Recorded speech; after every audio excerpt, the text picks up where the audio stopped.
Something I've been thinking about a lot recently, and I've because I've noticed it a lot, is how it feels like, I don't even know how I want to frame this, because I feel like it's gonna be kind of maybe controversial, or like might be, what do I want to say? Might be a little surprising or something. I don't know. Just noticing how, I don't even know what I want to say.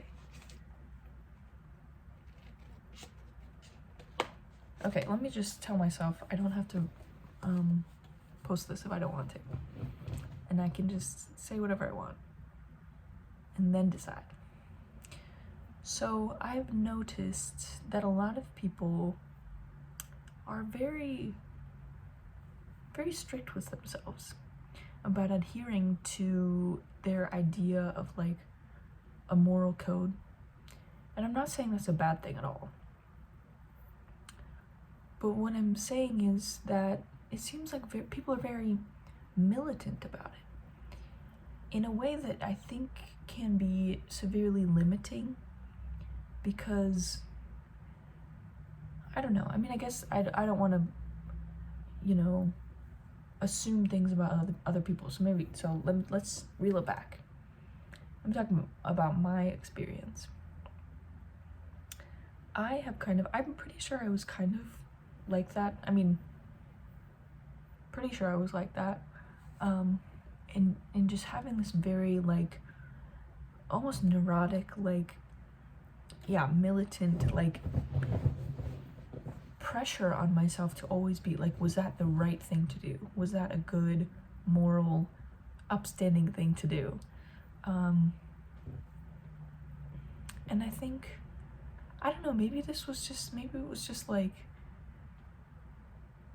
part of it feels like an inevitability, like it wasn't really a choice to make this change into kind of a more, I don't know, relaxed, like, I guess, I don't know if these are only used in a linguistic context, but more of a descriptive moral code rather than a prescriptive moral code. Like, I have orange juice right here, by the way. Like, I guess I'm just like letting myself live my life and kind of noticing, like articulating my morals and values. I guess it would also be like stated morals and values versus revealed morals and values. Like, I'm just letting my actions reveal what my morals and values are, rather than like trying to articulate and legibilize them and then living in that very prescribed moral code way. And what I'm noticing is that it seems like not a lot of people approach it from that way. And I think it kind of, people project that onto me and are surprised and often disappointed when I act in ways that challenge their assumption of me. So people assume, because I'm like a sweet and kind person, and people assume that means that my morals and values look some type of way, and that type of way is often like, people assume that I'm very strict about always like doing the good, right thing in all situations, or like, oh, universe would never do that because she's good and kind, and like, I don't know, I wish I had an example, because it's kind of hard to explain this without an example,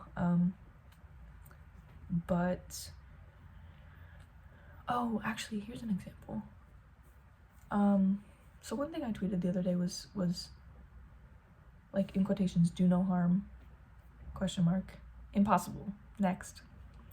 And I think, yeah, this is a really good example because there's a lot of people in my orbit who have this kind of prescribed moral for themselves of like do no harm. And I personally do not have that expectation or moral code for myself. And you know, that's not to like assume that I understand what they personally mean by that. Maybe I'm totally off the mark. But from the way that people assume things of me, I've just made assumptions about what that means for them. I guess generally, it's obviously different for each individual. But anyway, I think it makes sense that people would assume that I have that expectation of myself. But I absolutely do not, because I don't think that's possible. And I think where I've kind of settled in terms of my moral code, like my value system, which, by the way, if you can't tell, I don't really have a clear sense of like the difference between morals and values. I know, like, I have a sense, but I guess in practice it's kind of unclear to me which is which, and then I feel like they kind of overlap, so I'm just gonna kind of use them interchangeably. If you don't like that, sorry. Anyway, I think where I've kind of settled is like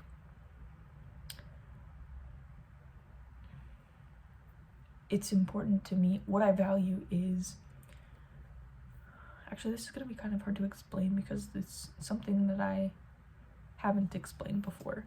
What I value is like following the quality, which is, I haven't described it yet. And like, I guess a way to describe it is like following the,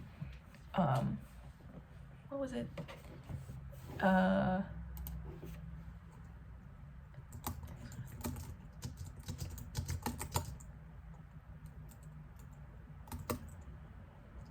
Sorry.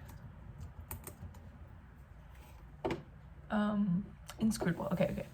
That Calvin and Hobbes thing that's like, I must obey the inscrutable exhortations of my soul. So one like primary driving value for me is following the inscrutable exhortations of my soul.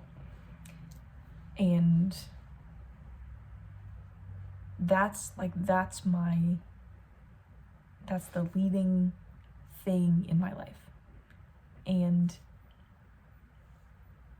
because of that, like the things that leads me to a lot of times like don't fall into a maybe standard set of like these things are moral and good. And so that's why I kind of said it kind of felt like an inevitability, like by following the things that I just felt a sense of like I want this, or like I have to do this, like something is calling me to do this.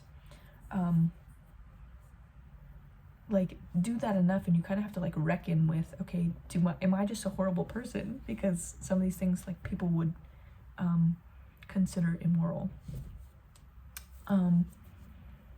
or you know, do I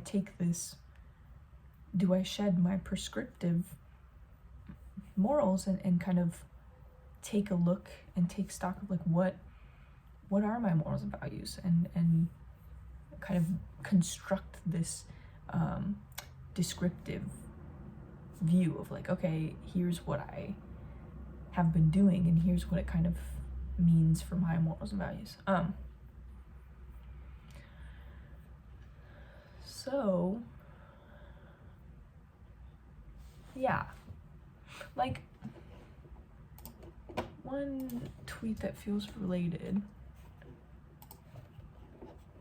is, see if I can, on my first try. Okay.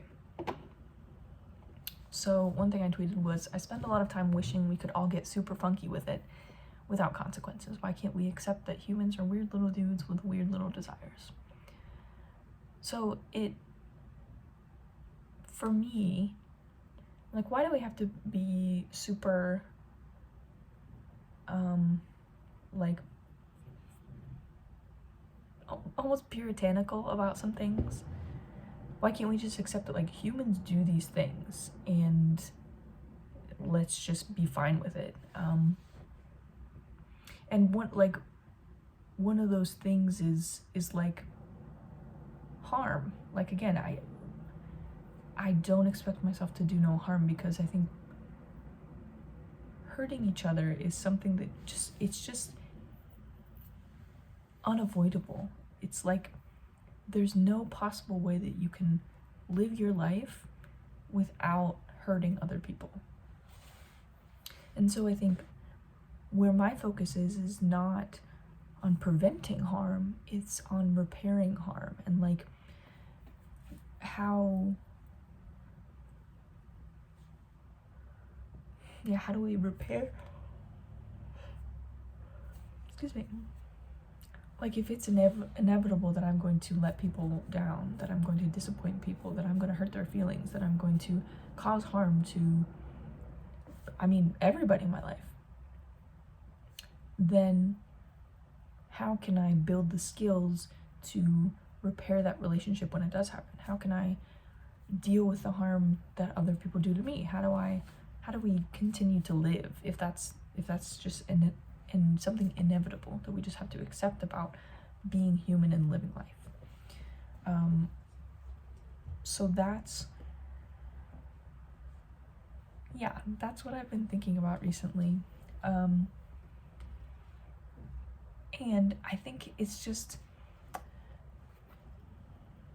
what I've also noticed is that it's a really, I've been able to like help friends through this too, because I think a lot of people have this sense of like, I need to be good in order to be loved. I need to be good and righteous and moral in order to like deserve to be here. And I think that's not true at all. I think that everyone deserves love and everyone deserves to be here, regardless of anything else. And just like there's no way that you can avoid harm and like letting people down and disappointing people, there's also, it's not realistic to expect yourself to, like, doing the right, good, moral thing 100% of the time is completely unrealistic.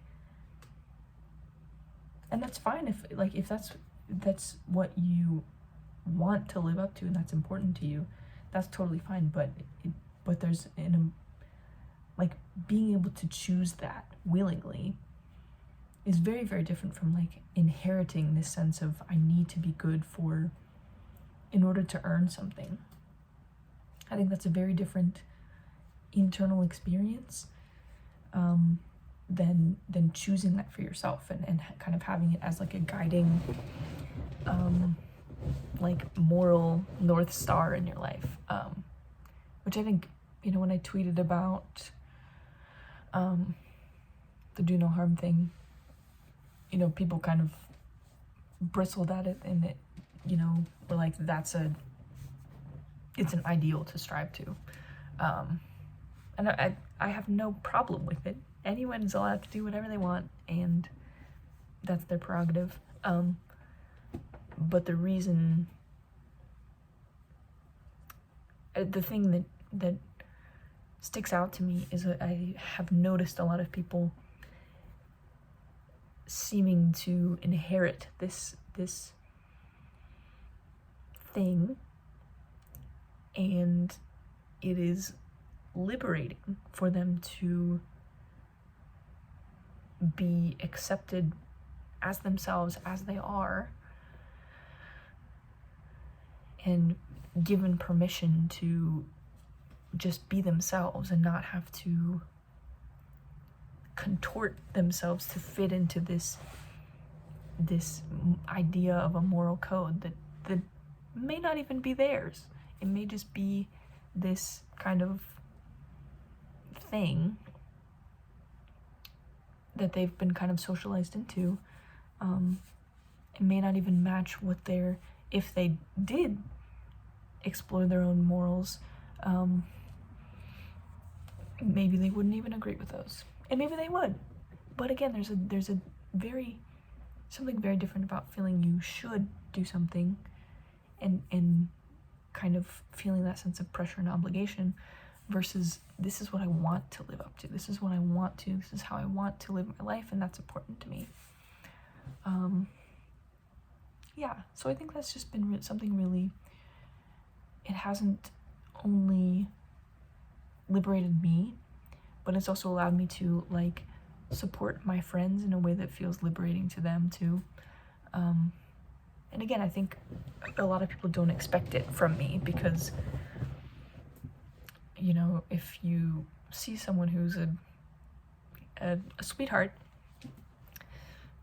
it's easy to assume that they will be also an angel, which, a perfect angel, like, that can do no wrong and will do no wrong and wants to, like, strives to do no wrong. But that's not me at all. I'm realistic with myself. I am accepting of myself. I love myself when I do things that I agree with, and I love myself even when I do things that I look back on and disagree with. And you can too. So, thanks for watching if you did.